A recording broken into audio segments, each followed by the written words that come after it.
Translate this and my salary is yours. Billionaire mocks black stewardess. Her reply leaves him shocked. The tension in the first-class cabin crackles like static electricity as Amani Douglas stands her ground, shoulders back, voice steady despite the fury building inside her. The billionaire tech mogul, Nathan Whitfield, looks up at her with cold amusement dancing in his steel-blue eyes, his lips curled into a smirk that has intimidated board members and business rivals alike. "I said translate this passage for me," he repeats, holding up a leather-bound book with Arabic text, "and I'll pay you your annual salary right now." His voice carries just loudly enough for nearby passengers to turn their heads. "That's what they teach you people in stewardess school, isn't it? Languages." Several passengers shift uncomfortably in their seats. A woman across the aisle pretends to be absorbed in her magazine. Imani feels heat rising to her cheeks, but 27 years of service has taught her to maintain composure in the face of arrogance. Imani leans in slightly, her voice low but crystal clear.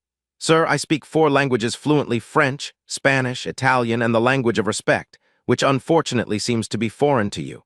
She straightens the sleeve of her immaculate uniform. "And for the record, I'm a flight attendant with advanced emergency medical training, not your personal translator. Now, can I get you something to drink before takeoff, or would you prefer to continue embarrassing yourself?" Nathan's face transforms from smug superiority to stunned disbelief. For perhaps the first time in decades, the man worth $18.7 billion is speechless. The elderly gentleman seated beside him fails to suppress a chuckle. But what happens next will change both their lives forever, in ways neither could possibly imagine. The aircraft suddenly jerks, the overhead bins fly open, and oxygen masks drop as the plane takes a terrifying dive. In the chaos that follows, bitter enemies will become unlikely allies, and secrets buried deeper than the ocean floor will rise to the surface. But to understand how we got here, how a routine first-class confrontation turned into a story of survival, redemption, and unexpected connection, we need to go back to where it all began, just 12 hours earlier, when Imani Douglas woke up to the most important day of her career. The alarm blares at 4:30 a.m., and Imani reaches to silence it before it wakes her daughter in the next room. 27 years as a flight attendant, and early mornings never get easier. She slides her feet to the cool hardwood floor, feeling the weight of this particular day. This isn't just another transatlantic flight. Today's service review could finally earn her the senior purser position she's been working toward for 5 years. Light spills from beneath Maya's door. Her 17-year-old is already awake, probably finishing college application essays. Imani smiles, pride momentarily overshadowing her fatigue. Single motherhood has never been easy, but moments like these make every sacrifice worthwhile. "Morning, Mom," Maya calls out as Imani passes her room. The girl sits cross-legged on her bed, laptop balanced on her knees, her curly hair piled high in a messy bun. "Big day, right?" Imani leans against the doorframe. "Just another day in the sky, baby. You're up early. Stanford application is due next week." Maya's fingers continue dancing across the keyboard. "I'm almost done with the most influential person essay. Spoiler alert, it's you." Imani's throat tightens. "Save the emotions for when I get back tonight. I need my game face today." She blows a kiss to her daughter. "There's chicken and rice in the fridge for dinner. Don't wait up, we land at 11 if we're on schedule." In the bathroom, Imani goes through her pre-flight ritual with practiced efficiency. Shower, moisturizer, foundation applied with expert precision. Her uniform, navy blue with gold accents, hangs pressed and perfect on the bathroom door. 27 years, and she still feels a flutter of pride when she puts it on. As she applies her lipstick, Imani studies her reflection. At 45, fine lines have begun to appear around her eyes and mouth. Her mother would call them wisdom marks, earned through years of early mornings, difficult passengers, and the particular challenges of being a black woman in a profession that still sometimes feels designed for someone else. But today, she sees strength in those lines, evidence of a career built through excellence and perseverance. Her phone buzzes with a text from Layla, her closest friend on the crew. "Ready for review day? Rumor has it Jackson himself might be on board." Imani's stomach tightens. Jackson Hayes, the vice president of cabin services, rarely flies commercial anymore. If he's on today's flight, the stakes just got even higher.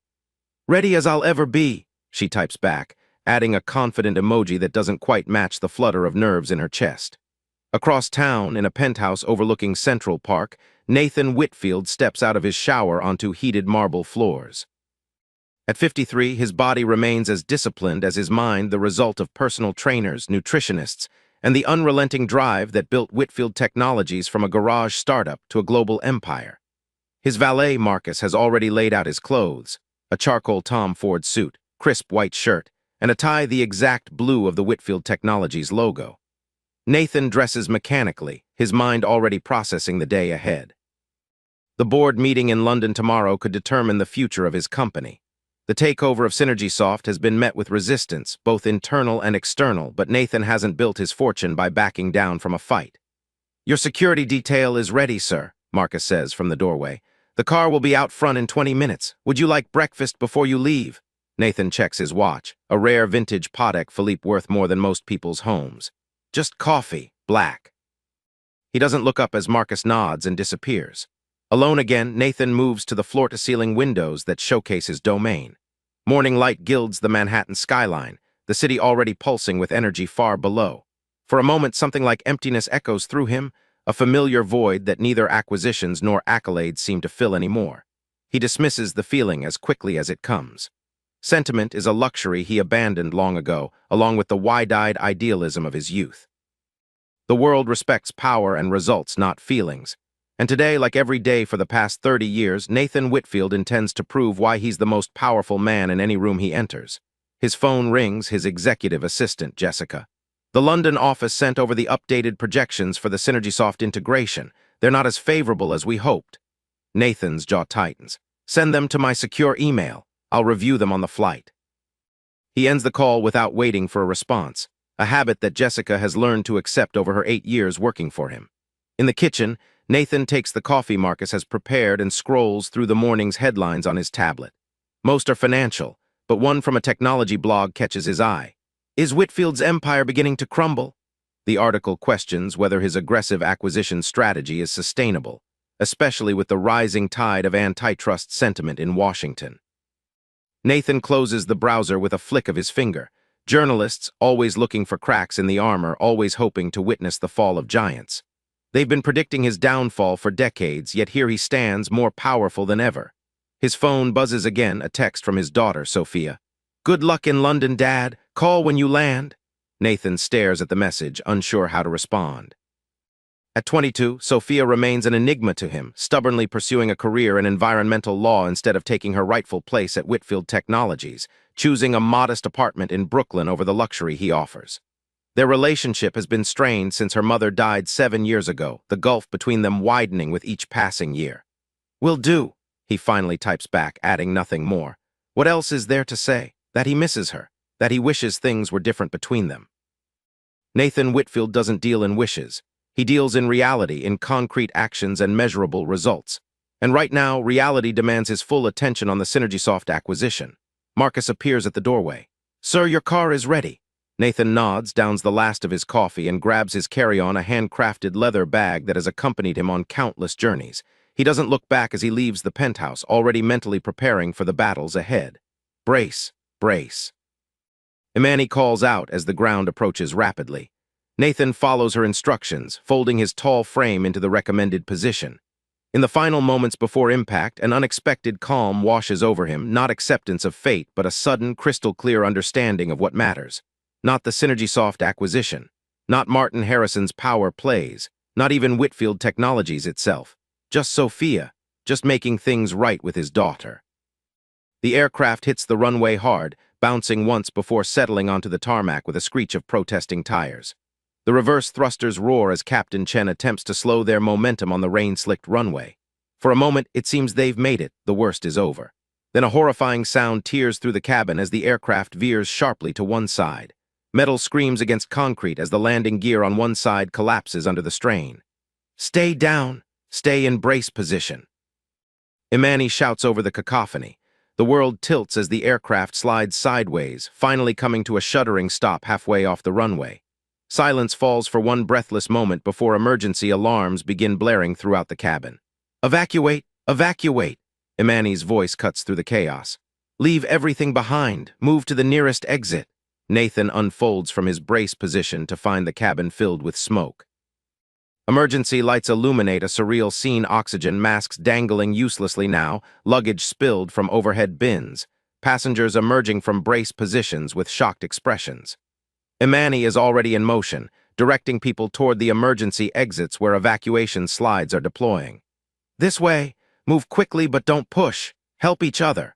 The elderly couple across from Nathan seems frozen in fear. Without thinking, he unbuckles his seatbelt and moves to assist them, supporting the woman by the elbow as her husband struggles to his feet. The exits are clear. Move toward the light, Imani calls out, her training overriding any personal fear. When she spots Nathan helping the elderly couple, their eyes meet briefly, an unspoken acknowledgement passing between them. In this moment, titles and wealth mean nothing. Only actions matter. Outside, rain pours from a leaden sky as passengers slide down the emergency chutes onto Canadian soil, many in shock, some injured but alive. Emergency vehicles surround the damaged aircraft, their lights pulsing through the downpour. Nathan helps the elderly woman onto the evacuation slide, then follows, landing awkwardly on the wet tarmac.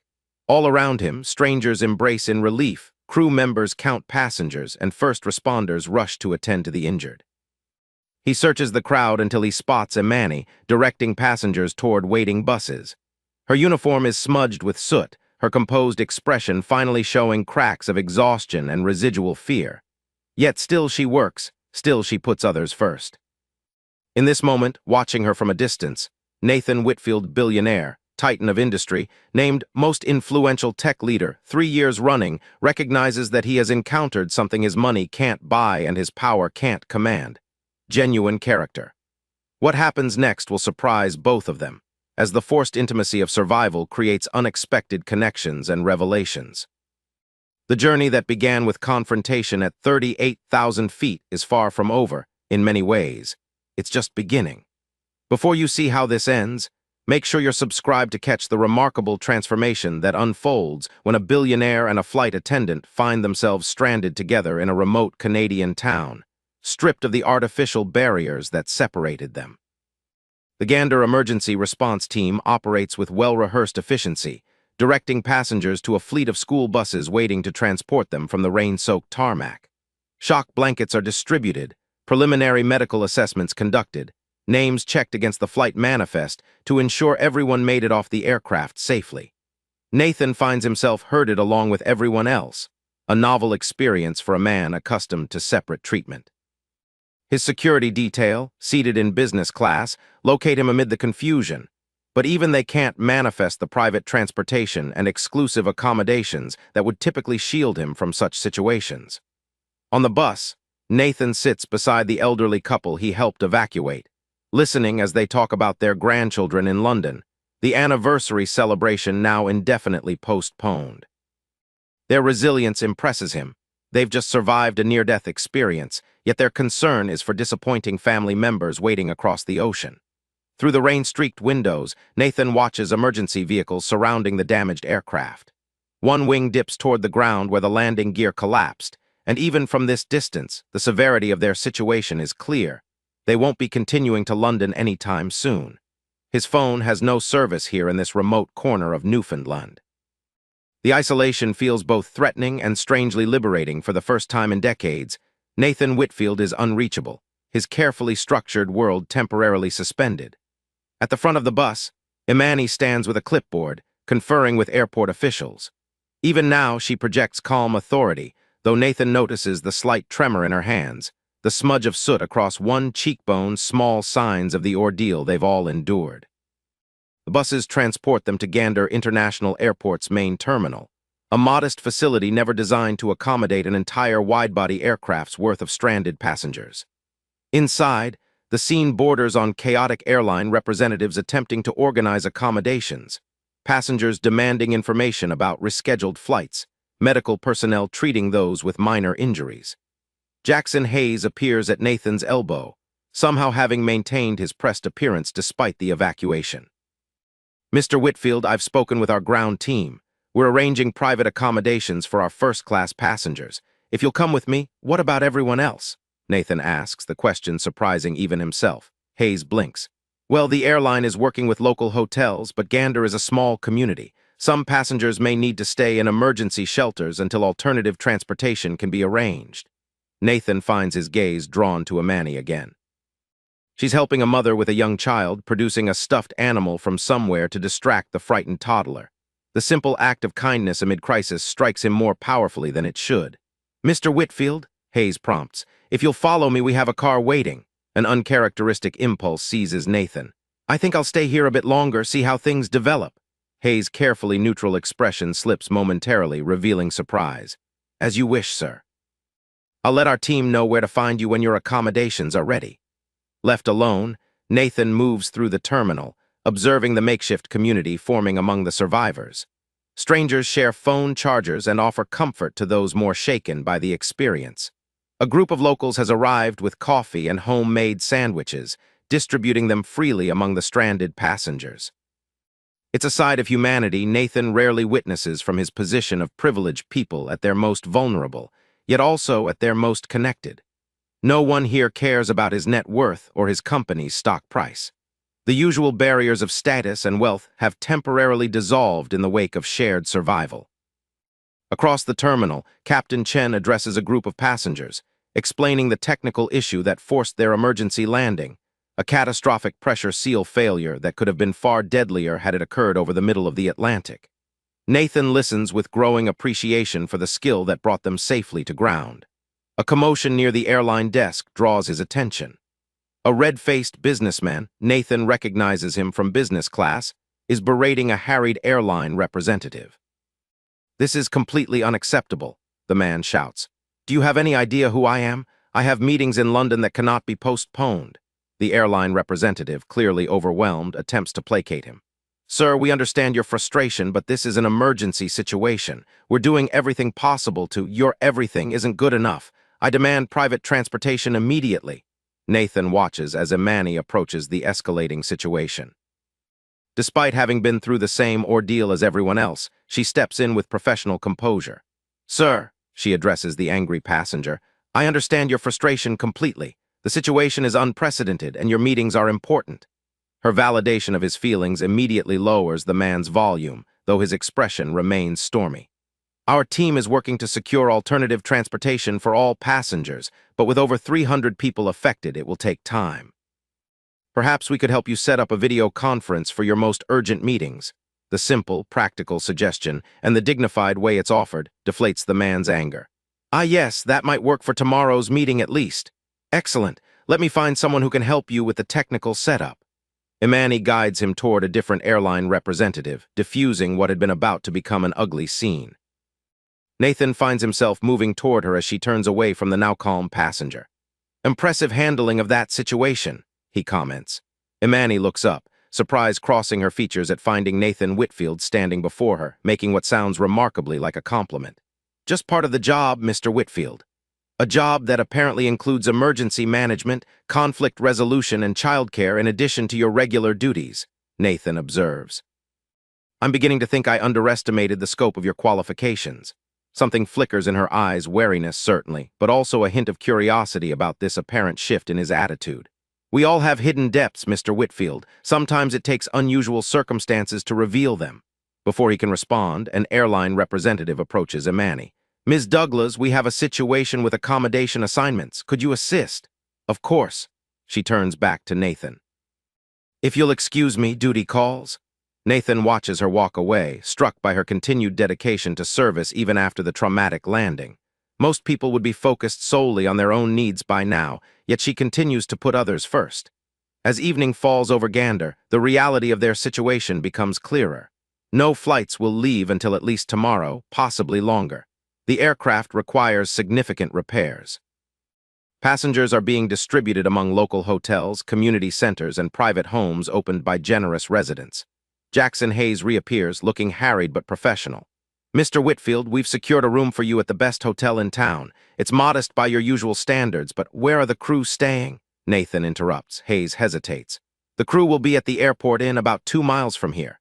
"And Miss Douglas, is she staying there as well?" "Yes, though I believe she's volunteered to remain here at the terminal until all passengers have been accommodated." Hayes studies him with barely concealed curiosity.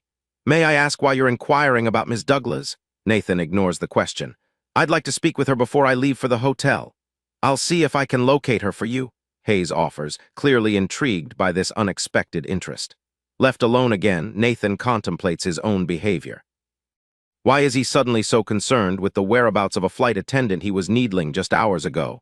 Perhaps it's the near-death experience altering his perspective, or perhaps it's simply the recognition of exceptional character, something he's trained himself to identify in business, but has rarely considered in personal contexts. Hayes returns looking apologetic. Ms. Douglas is helping with a medical situation, a passenger having an anxiety attack. She asked me to convey her regrets that she can't step away at the moment. Nathan nods, an unfamiliar feeling settling in his chest. Disappointment, certainly, but also something like respect. I understand. Please have the car take me to the hotel. Later that evening, settled in a room that would indeed be considered modest by his usual standards, though the hotel has clearly given him their best accommodation, Nathan finds himself unusually restless. The events of the day play on repeat in his mind. The confrontation with Imani, the terrifying descent, the emergency landing, and the strange new world of Gander, where his billions mean nothing compared to the simple kindness of locals bringing sandwiches to stranded strangers. He attempts to work, opening his laptop to review the SynergySoft presentation one more time, but the numbers and projections that seemed so crucial this morning now feel distant and unimportant. Instead, his thoughts keep returning to Sophia, to the message he almost sent during those moments when he believed he might not survive. Outside his window, rain continues to fall on this small Canadian town that has suddenly become significant in his life's trajectory. On impulse, Nathan grabs his jacket and heads downstairs, nodding to his security detail waiting in the lobby. I need some air, he tells them. Just a short walk. Sir, it's raining quite heavily, one of them points out. And we don't have a vehicle here. Then I'll get wet, Nathan replies simply. I don't require accompaniment for a walk around the block. Before they can protest further, he steps outside into the rain-washed night, feeling the cool drops against his face. The small downtown area of Gander is quiet now, though lights burn in windows where locals perhaps discuss the excitement of the day, the dramatic emergency landing that brought the outside world to their doorstep. Nathan walks without purpose, allowing his thoughts to wander. For a man who has spent decades in rigorous control of his environment and emotions, this aimless meandering, both physically and mentally, feels foreign yet strangely necessary. He finds himself outside a small diner, its windows glowing warmly against the rainy darkness. Through the glass, he sees a familiar figure sitting alone at the counter, Imani Douglas, still in her uniform though she's removed the jacket, a cup of coffee before her and an untouched slice of pie at her elbow. Nathan hesitates, then pushes open the door. The bell above it jingles, causing Imani to look up. Surprise registers on her face as he approaches. Mr. Whitfield, she acknowledges, her tone neutral. I didn't expect to see you here. Neither did I, he admits, gesturing to the empty stool beside her. May I? She considers him for a moment, then nods. It's a free country. Nathan sits, aware of the curious glances from the few other patrons, likely locals unaccustomed to seeing strangers in their regular diner, especially not a black woman in an airline uniform and a white man in what is clearly an expensive, if now rain-dampened, jacket. Coffee? Asks the waitress, approaching with a pot in hand. Please, Nathan replies, surprised to find he means it. He typically avoids diner coffee, but tonight it seems exactly right. As the waitress pours, a silence stretches between Nathan and Imani, not exactly uncomfortable, but heavy with the unspoken. They've moved from adversaries to survivors together, their previous dynamic rendered obsolete by circumstance. You should eat your pie, Nathan finally says, nodding toward her untouched plate. Sugar helps with shock. A hint of a smile touches Imani's lips. Is that medical advice from Dr. Whitfield? Experience, he corrects. I've been in situations where adrenaline crashes hit hard. The sugar helps. Imani studies him with new interest. What kind of situations would those be? Hostile takeovers, boardroom coups? Among others. Nathan sips his coffee, finding it surprisingly good. Though I admit today was my first emergency landing. Mine too, Imani reveals, finally picking up her fork and breaking the crust of her pie. 27 years flying, and this was the first time we've ever had to evacuate. You performed admirably, Nathan says, the words emerging before he can analyze them for strategic value, a rarity for him. Your training was evident. Imani takes a bite of pie, considering him over the fork. Thank you, she says finally. Though I'm curious why Nathan Whitfield is sitting in a Gander diner complimenting a flight attendant he was determined to undermine just hours ago. The directness of the question, the absence of deference he's accustomed to, challenges Nathan. Yet after the day's events, he finds it refreshing rather than offensive. Perhaps near-death experiences provide perspective, he offers. Perhaps, Imani agrees, taking another bite of pie. Or perhaps you're simply bored and I'm the most interesting option in a town of 5,000 people. Nathan laughs, a genuine sound that surprises them both. A valid theory, though I could be checking on the welfare of a crew member who helped save my life today. Is that what you're doing? Imani asks, her dark eyes studying him with an intelligence that makes him understand why he found her so compelling even when they were at odds. Partially, Nathan admits. I'm also avoiding thinking about the SynergySoft acquisition that suddenly seems less important than it did this morning. Imani's eyebrows rise. SynergySoft, the quantum computing company. When Nathan looks surprised, she shrugs. I read, the technology press has been speculating about that acquisition for months. And what's your take on it? Nathan asks, genuinely curious about her perspective. That it's probably about securing the future of Whitfield Technologies more than immediate profitability, she answers readily. Quantum computing is still years from mainstream applications, but whoever controls the infrastructure when it matures will dominate the next technological era. It's a long game. Nathan stares at her, momentarily speechless. She's just articulated the core strategic rationale that some of his board members still fail to grasp. What? Imani asks, noticing his expression. Flight attendants can't understand business strategy. Apparently they can, Nathan acknowledges. Better than some of my board members. A comfortable silence falls between them as they both sip their coffee. Outside, rain continues to fall, transforming the streets of Gander into glistening mirrors that reflect the diner's warm light. You helped the Millers during evacuation, Imani says suddenly. The elderly couple, that was unexpected. Nathan considers deflecting, but finds himself answering honestly instead. I surprised myself as well. They mentioned it to me later, said you were very kind. Imani studies him over her coffee cup. It didn't match the man who tried to humiliate me over not speaking Arabic. The direct reference to his earlier behavior creates an opening, a chance to address what happened between them at 38,000 feet before the world tilted on its axis. About that, Nathan begins, uncharacteristically hesitant. It was unworthy behavior. I was testing you for reasons that seemed important at the time but now appear trivial. Imani sets down her cup. Testing me? It's what I do, Nathan admits. I test people, push them to see what they're made of, whether they'll stand their ground or fold under pressure. And did I pass your test? Imani asks, a edge creeping into her voice. With distinction, Nathan answers honestly. Few people stand their ground with me, especially in service positions. Your response was refreshing. Imani shakes her head, something between amusement and disbelief in her expression.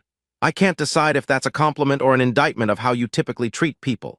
Perhaps both, Nathan concedes. Before either can continue, the diner door opens, admitting a gust of rain-scented air and Jackson Hayes. He spots them immediately, surprise evident in his expression as he approaches. Ms. Douglas, Mr. Whitfield. He greets them, his tone carefully neutral, though his eyes betray curiosity about finding them together. I've been looking for you both. There's been a development regarding our situation. Where are you watching from? Drop a comment below because the unexpected connection forming between Imani and Nathan is about to be tested in ways neither could anticipate, as their time in Gander reveals truths about both of them that might never have surfaced in their normal lives. Hayes takes the empty stool beside Imani, declining coffee with a polite shake of his head. The mechanics have completed their initial assessment of the aircraft, he begins. The damage is substantial, more than can be repaired here in Gander. They're arranging for a replacement aircraft, but it won't arrive until tomorrow evening at the earliest. Imani nods, processing the information with professional calm.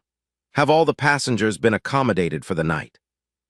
Yes, the last group was settled about an hour ago. The people of Gander have been extraordinarily helpful. Hayes turns to Nathan. Mr. Whitfield, given your schedule constraints, I've been exploring private transportation options. There's a charter jet available in St. John's that could get you to London by tomorrow afternoon. The offer hangs in the air, a return to the privileged separation that defined Nathan's existence before the emergency landing.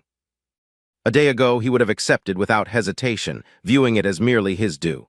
Now he finds himself glancing at Imani, catching something unreadable in her expression. What about the other passengers? He asks. They'll continue on the replacement aircraft when it arrives, Hayes explains. Probably departing the day after tomorrow, assuming weather cooperates. Nathan considers the offer, aware of the London meeting's importance yet strangely reluctant to accept the escape route being offered. "I'll think about it," he says finally, surprising both Hayes and himself. Hayes nods, clearly puzzled by this uncharacteristic indecision from a man known for swift, decisive action. "Of course, just let me know by morning so we can make the arrangements." He turns to Amani. "Ms. Douglas, I also wanted to inform you that despite the circumstances, your service review will continue. In fact, your performance during the emergency has already been noted most favorably." Amani straightens slightly. "Thank you, Mr. Hayes. You should get some rest," Hayes advises, standing to leave. "Tomorrow we'll be busy with passenger management." He nods to Nathan. "Mr. Whitfield." After he departs, silence falls between Amani and Nathan once more, though now charged with new currents. The charter jet option has reintroduced the reality of their different worlds that will reclaim them once this gander interlude ends. "You should take the charter," Amani says finally, pushing her empty pie plate away. "If your London meeting is important." Nathan studies her, struck by how the past 12 hours have transformed his perception of this woman. The meeting is about convincing skeptical board members that the SynergySoft acquisition is worth the short-term financial pain for long-term strategic gain, a battle I've been preparing for weeks. "Then you should definitely go," Amani reiterates. "Corporate empire at stake and all that." "You think it's trivial," Nathan observes. "I think nearly dying provides perspective," Amani counters, echoing his earlier words. "What will happen if you miss this meeting? Will Whitfield Technologies collapse? Will thousands lose their jobs?" "Not immediately," Nathan admits. "But leadership is about showing up, about fighting important battles." "True," Amani agrees, surprising him. "But it's also about choosing which battles matter most." She stands, placing money beside her plate despite Nathan's instinctive move to pay. "I need to check on my crew before turning in. Some of them are still pretty shaken." Nathan rises as well. "I'll walk you back to your hotel. It's still raining." Imani hesitates, then nods. "All right." Outside, the rain has softened to a gentle mist. They walk side by side along Gander's quiet streets, the events of the day creating an intimacy between them that transcends their brief acquaintance. "You mentioned a daughter," Nathan says as they walk. "Maya, right? I overheard you speaking with another crew member." Imani nods. "She's 17, brilliant, determined, applying to Stanford." "Impressive," Nathan comments. "What does she want to study?" "Biomedical engineering. She wants to design prosthetics, more accessible ones, affordable for everyone." Pride infuses Imani's voice. "She's always been like that, finding ways to help others." "She sounds like her mother," Nathan observes. Imani glances at him, surprise evident in her expression. Thank you. You have a daughter too, don't you?" She asks after a moment. "I remember reading about her in a profile piece. She's in law school." "Environmental law," Nathan confirms. "Much to my confusion, Sophia could have had any position she wanted at Whitfield Technologies. Instead, she's preparing to spend her career suing companies like mine." "You don't approve," Imani notes. "It's not that," Nathan says, surprised by his own candor. "I admire her conviction, actually, but we've grown distant. Her mother died when she was 15, and he stops, unused to sharing personal details. "You didn't know how to be both parents," Imani fills in gently. "I didn't know how to be either one, if I'm honest," Nathan admits. "I provided for her materially, made sure she had the best of everything, but the emotional aspects, those have never been my strength." They reach the airport inn, a modest two-story motel where the flight crew is staying. Lights still burn in several windows despite the late hour. "Would you like to come in for a proper coffee?" Imani offers, surprising them both. The crew lounge is usually empty this time of night. Nathan checks his watch, just past 11. "I should get back to my hotel. Early start tomorrow, whether I take that charter or not." Imani nods, something like disappointment crossing her features before her professional mask returns. "Of course. Thank you for the walk, Mr. Whitfield." "Nathan," he corrects her. "I think surviving an emergency landing together puts us on a first-name basis, don't you?" A smile touches her lips. "Imani, then." She extends her hand. He takes it, the simple handshake feeling more significant than the countless business deals he's sealed with the same gesture. "Good night, Imani." "Good night, Nathan." As he walks back toward his hotel, Nathan finds his thoughts in unusual disorder. The SynergySoft acquisition, the London meeting, Martin Harrison's machinations, all the concerns that dominated his mind just 24 hours ago now compete with newer, less familiar considerations. The expression in Imani's eyes when she spoke of her daughter, the warmth of her hand in his, the unfamiliar feeling of being seen as a person rather than a power. His phone buzzes in his pocket. Service has been restored. When he checks the screen, he finds dozens of missed calls, emails, and texts, the digital tide of his normal existence flooding back. One notification stands out, a text from Sophia. "Dad just heard about your flight. Are you okay? Please call when you can." The concern in his daughter's message hits Nathan with unexpected force. Standing in the misty darkness of a small Canadian town, thousands of miles from his usual environment, Nathan Whitfield makes a decision that has nothing to do with profit margins or strategic acquisitions. He calls his daughter. "Dad," Sophia answers on the first ring, concern evident in her voice. "Are you all right? The news said your flight had to make an emergency landing." "I'm fine," Nathan assures her, his voice gentler than usual. "We had some excitement, but everyone's safe."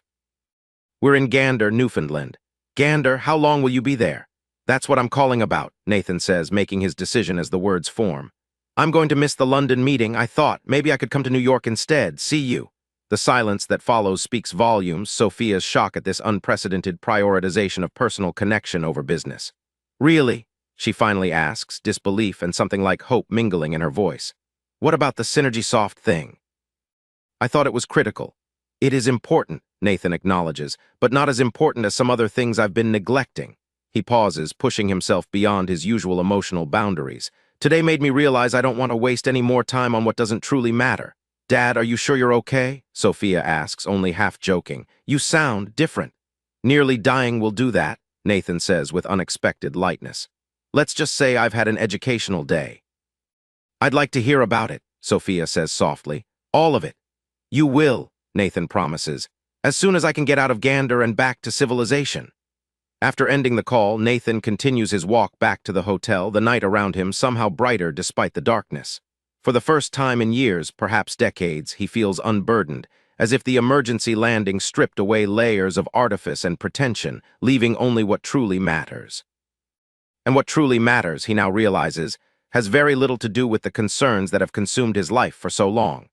Back in his hotel room, Nathan sends a brief email to Richard Wells, instructing him to handle the London meeting and delay any final decisions on SynergySoft until his return. He knows this will create waves. Nathan Whitfield does not miss crucial meetings, especially not for personal reasons.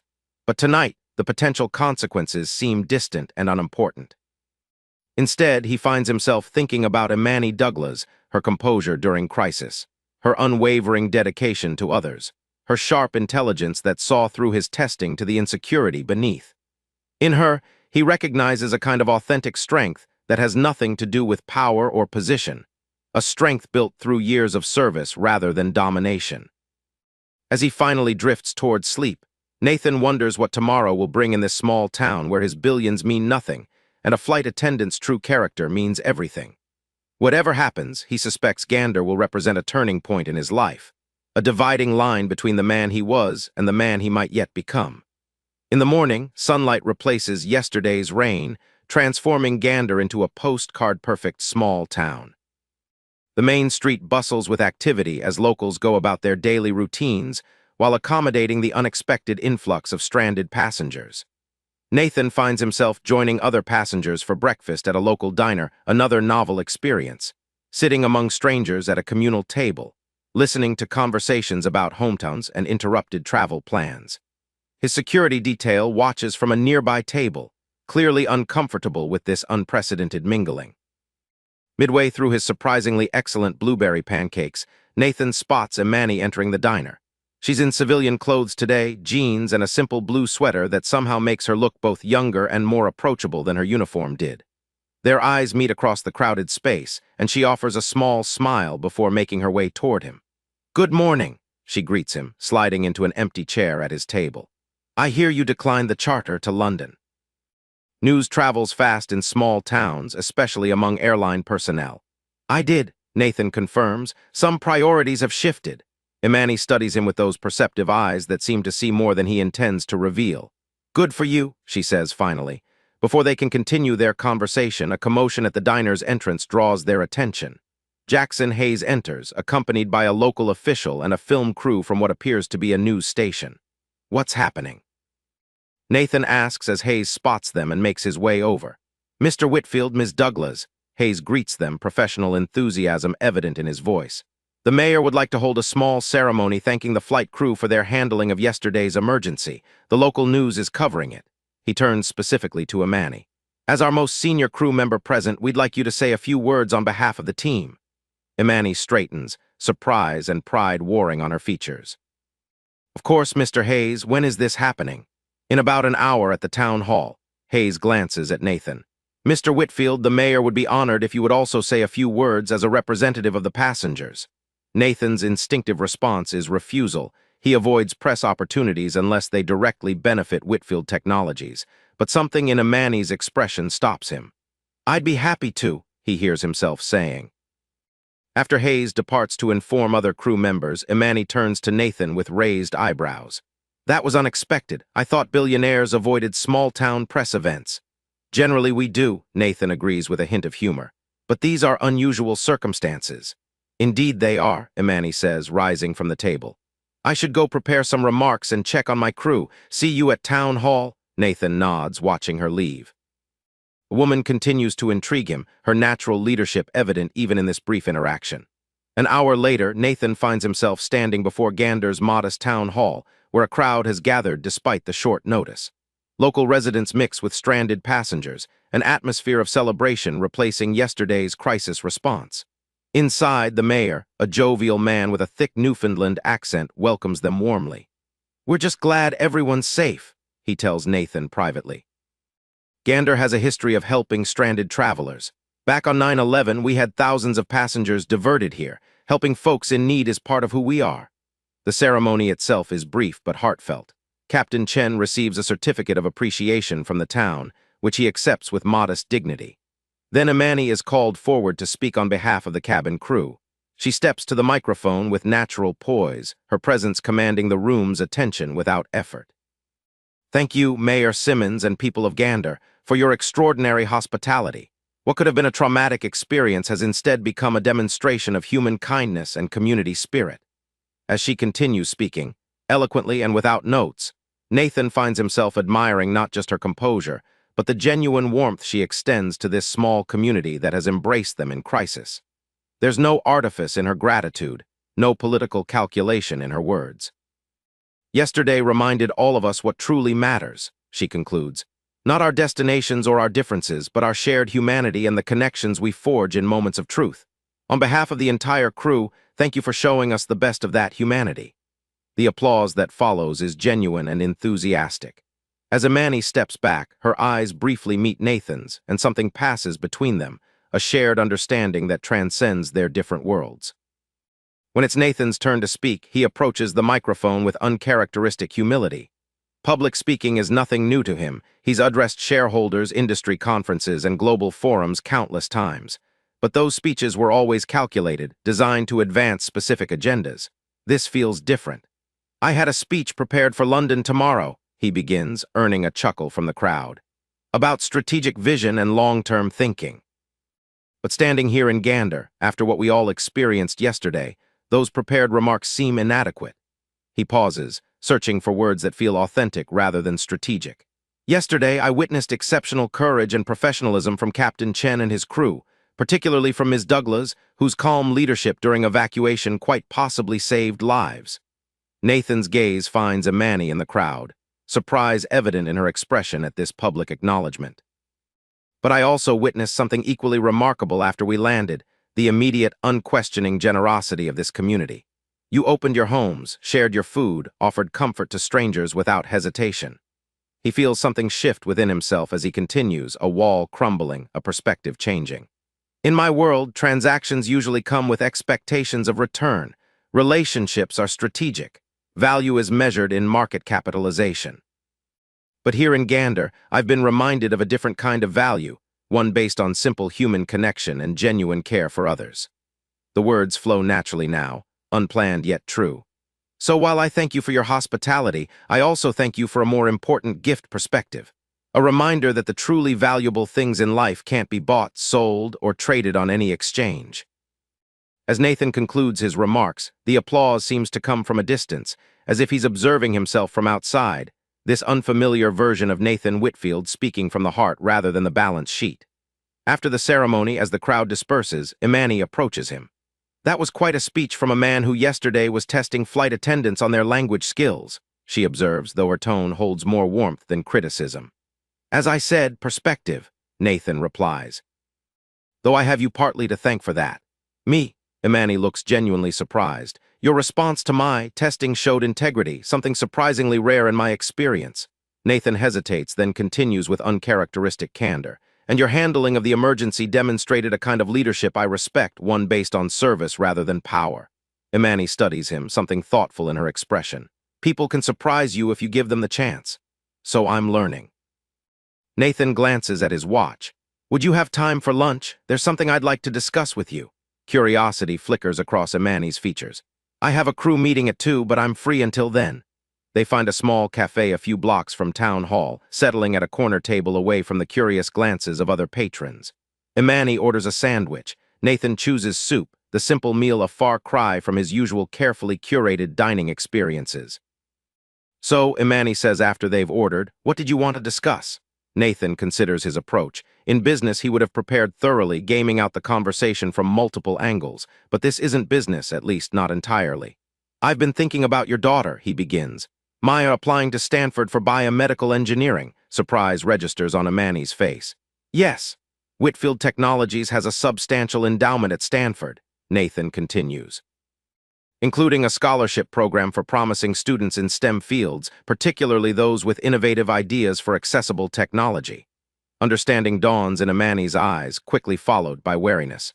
Mr. Whitfield, Nathan, he corrects gently. Nathan, she acknowledges, if you're suggesting using your influence to get Maya admitted, not at all, he interrupts. From what you've told me, she doesn't need that kind of help. The scholarships are merit-based, awarded through a blind review process. I have no direct involvement in selection. Imani relaxes slightly. Then what are you suggesting? Simply that she apply for the Whitfield Innovation Scholarship along with her regular application. It covers full tuition plus research funding. Nathan leans forward slightly. Her interest in accessible prosthetics aligns perfectly with the program's focus. Imani studies him, her expression a complex mix of gratitude and hesitation. That's very generous, but I have to ask why. Is this because of what happened on the flight? The question deserves honesty. Partially, Nathan admits, but not in the way you might think. It's not guilt or obligation, it's recognition. Recognition of what? Of excellence, Nathan says simply. In my business, I'm constantly searching for exceptional talent, for people who combine intelligence with character and vision. You've demonstrated those qualities, and from what you've told me about Maya, she has them as well. Their food arrives, creating a brief pause in the conversation. When the server departs, Imani regards Nathan with newfound curiosity. You're an interesting man, Nathan Whitfield, she says finally. 24 hours ago, I thought I had you figured out, just another privileged billionaire who treats service workers as furniture. Now I'm not so sure. 24 hours ago, you wouldn't have been entirely wrong, Nathan acknowledges. Near-death experiences have a way of clarifying priorities. And what are your priorities now? Imani asks, genuine interest in her voice. Nathan considers the question with unusual thoughtfulness. Reconnecting with my daughter.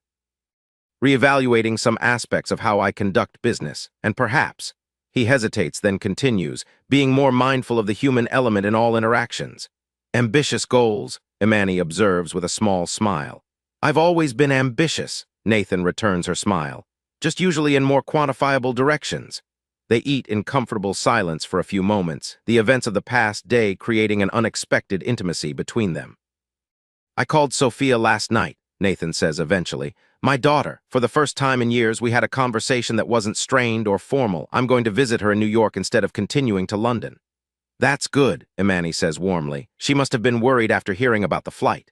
She was, Nathan confirms, but it created an opening for something more, a chance to begin rebuilding what I've neglected. It's never too late, Imani offers. Maya and I went through a rough patch when she was 14, the typical teenage rebellion, but amplified by growing up with a mom who was gone half the time. It took work to rebuild trust, but now we're closer than ever. Any advice? Nathan asks, the question sincere. Imani considers. Listen more than you speak. Ask questions about her life, her interests, and really hear the answers. Show up consistently, not just when it's convenient. She pauses. And be willing to admit when you're wrong. Kids respect that more than perfection. Nathan absorbs this wisdom, struck by how directly applicable it feels to his situation with Sophia. Thank you, he says simply. Anytime, Imani replies. Parenting advice is the one thing I give away freely. As they finish their meal, the conversation shifts to more general topics, books they've both read, places they've traveled, perspectives on current events.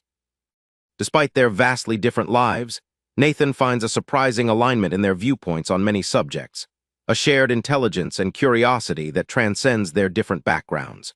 Before you see how this ends, make sure you're subscribed for the final chapter of this unexpected connection. As Imani and Nathan prepare to return to their separate worlds, the lessons learned in Gander will be tested against the realities of their lives.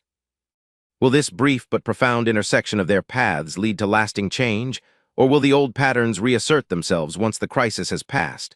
The replacement aircraft arrives in Gander late that afternoon, earlier than expected. Word spreads quickly among the stranded passengers, most of whom have grown restless despite the town's hospitality. Departure is scheduled for the following morning, allowing time for crew rest and necessary preparations. Nathan receives the news via text from Hayes, who also informs him that a private car has been arranged to take him to St. John's Airport, where a chartered jet awaits, should he reconsider his decision to bypass London. Standing on the main street of Gander, Nathan pockets his phone without responding. His decision is made. London can wait. The SynergySoft acquisition will proceed with or without his physical presence at tomorrow's meeting. Richard Wells is more than capable of handling the board's concerns. Instead, Nathan's thoughts turn to Imani and their conversation at lunch. Something about her straightforward wisdom and unaffected dignity continues to resonate with him. In a life surrounded by people who either fear him or want something from him, her genuine nature stands out in sharp relief. Nathan finds himself walking toward the airport inn, where the crew is staying. He has no specific plan, just an unusual desire to continue their conversation before they return to their separate worlds tomorrow. At the inn, he's directed to a small conference room that has been converted into a crew lounge. Through the open door, he sees Imani seated at a table with several other flight attendants, reviewing procedures for tomorrow's flight. Nathan hesitates, suddenly aware of the intrusion he represents.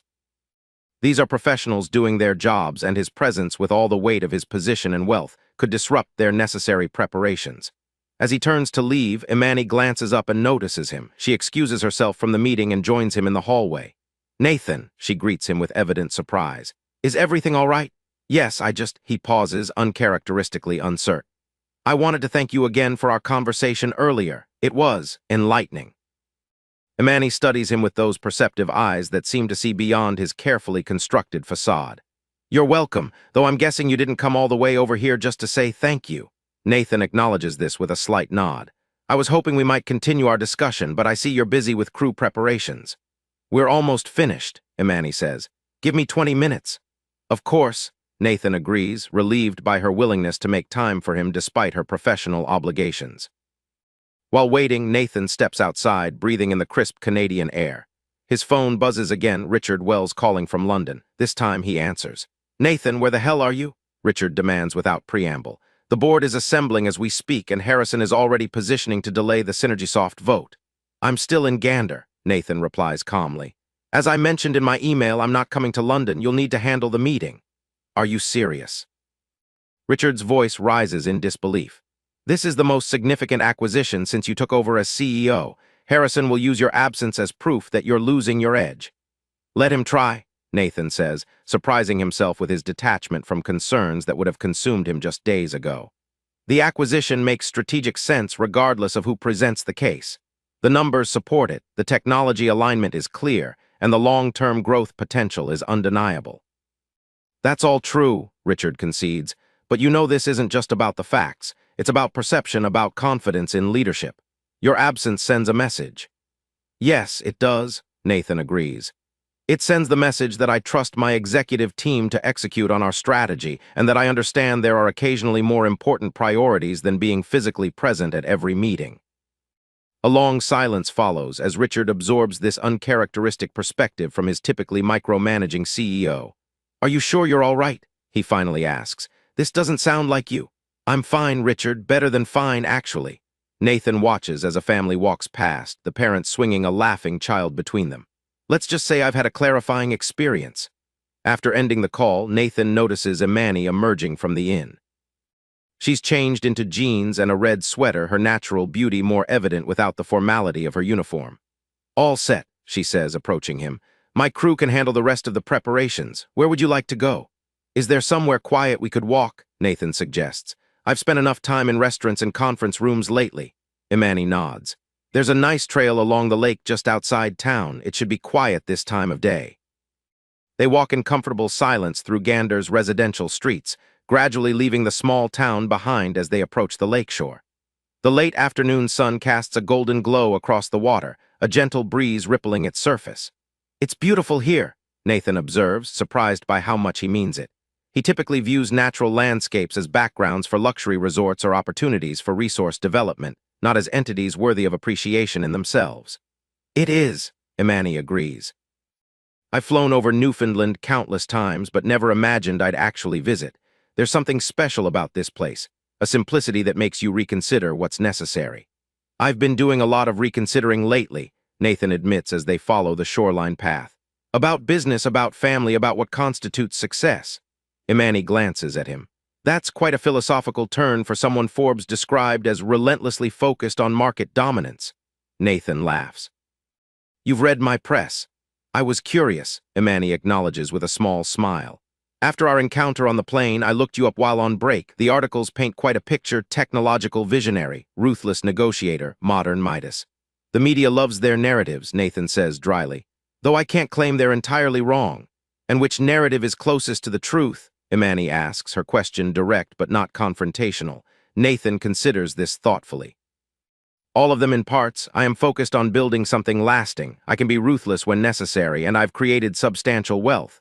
He pauses. "But those descriptions miss something essential." "Which is?" "The cost," Nathan says simply. "The personal cost of that single-minded focus, my relationship with Sophia, genuine connections with others. Even the ability to appreciate moments like this." He gestures toward the beautiful landscape surrounding them, without calculating their potential value. Imani nods, understanding in her expression. "Success often demands sacrifice. The question is whether the sacrifice is worth it." "A question I've rarely asked myself," Nathan acknowledges. "Until recently."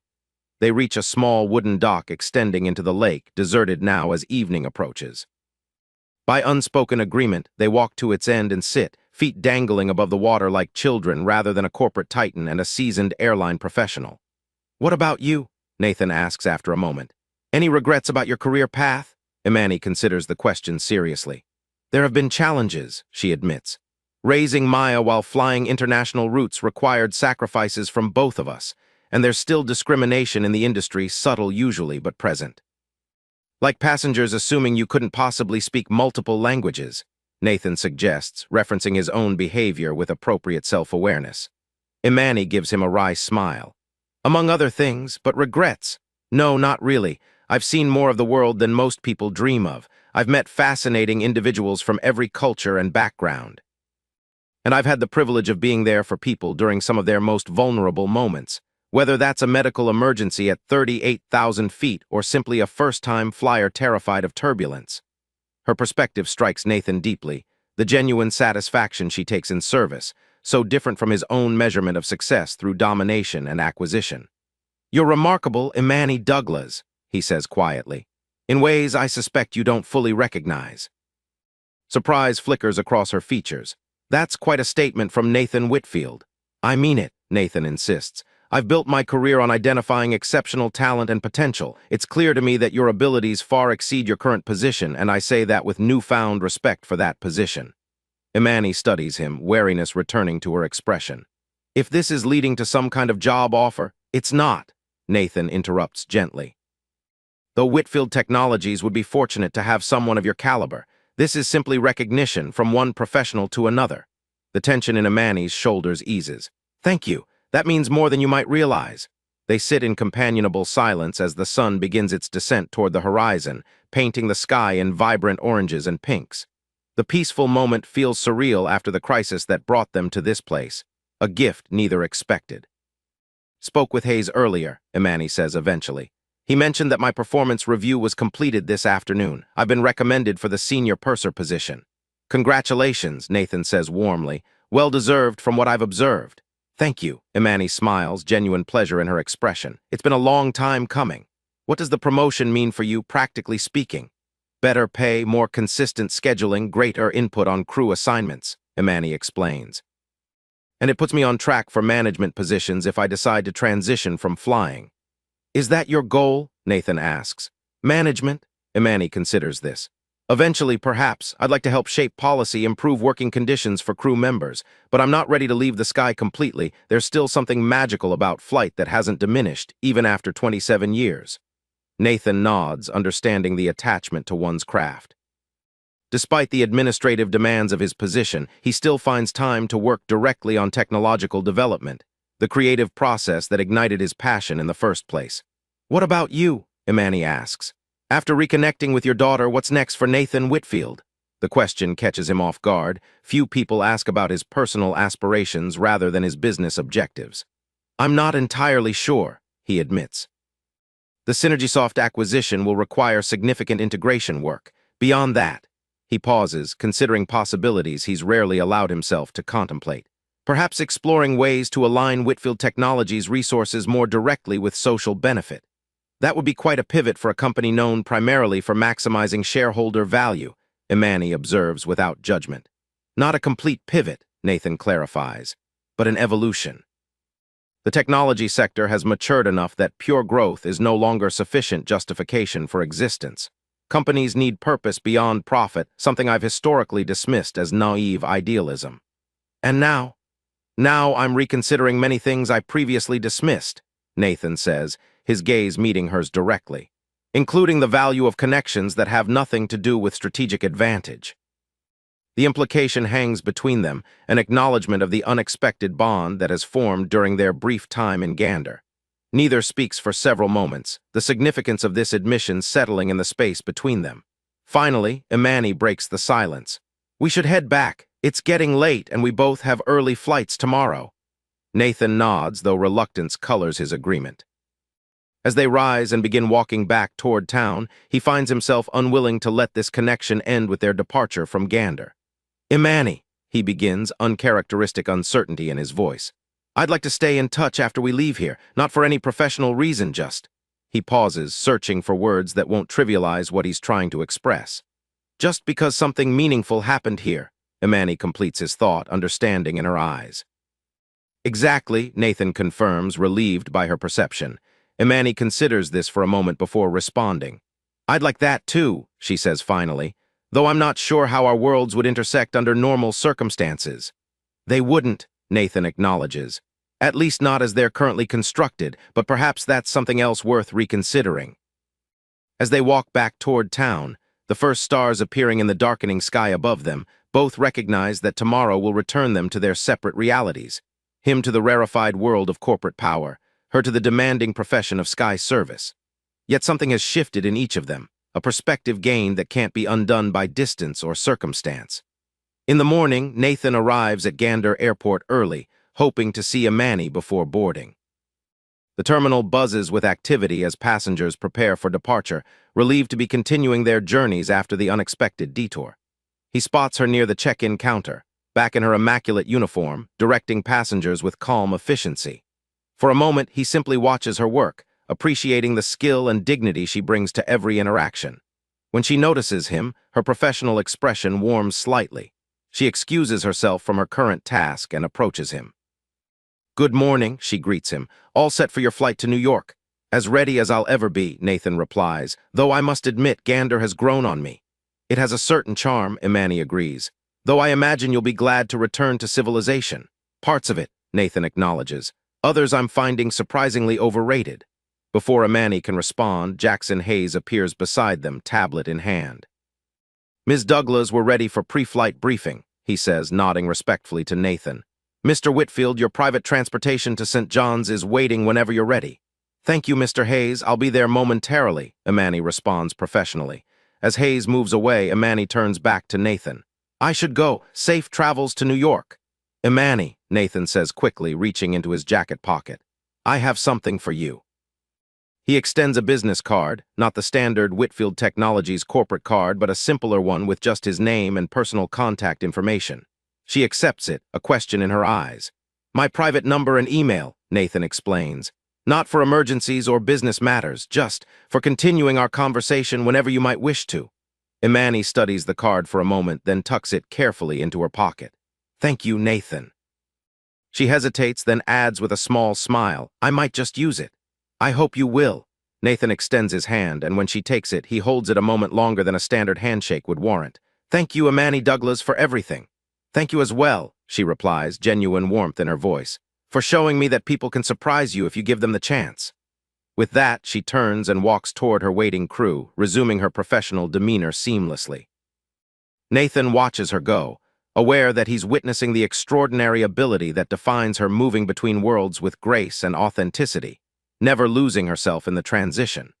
As he boards the private car that will take him to St. John's for his flight to New York, Nathan finds himself changed in ways he's still discovering. The emergency landing in Gander forced him to confront priorities he'd long neglected and perspectives he'd dismissed. But more than that, his unexpected connection with Imani, a woman he would likely never have truly seen under normal circumstances, has reminded him of a fundamental truth he'd forgotten in his pursuit of power and success. That the measure of a person lies not in their title or wealth, but in their character and how they treat others. In the coming days, as Nathan reunites with Sophia and begins the careful work of rebuilding their relationship, he'll draw on Imani's wisdom more than once. And when the SynergySoft acquisition finally closes, successfully, despite his absence from the London meeting, his first action will be to redirect a portion of the new company's research budget toward developing affordable medical technologies, including the advanced prosthetics that interest Maya Douglas. 6 months later, when Stanford University announces its new class of Whitfield Innovation Scholars, the list will include a brilliant young woman from Queens whose essay on accessible prosthetics impressed the selection committee. And when Maya calls her mother with the news, Imani will smile, knowing that sometimes the connections forged in moments of crisis can create ripples that extend far beyond what anyone might have imagined. Would you have stood your ground as she did, or handled it differently? Let us know in the comments below, and share your own stories of unexpected connections that changed your perspective on what truly matters in life.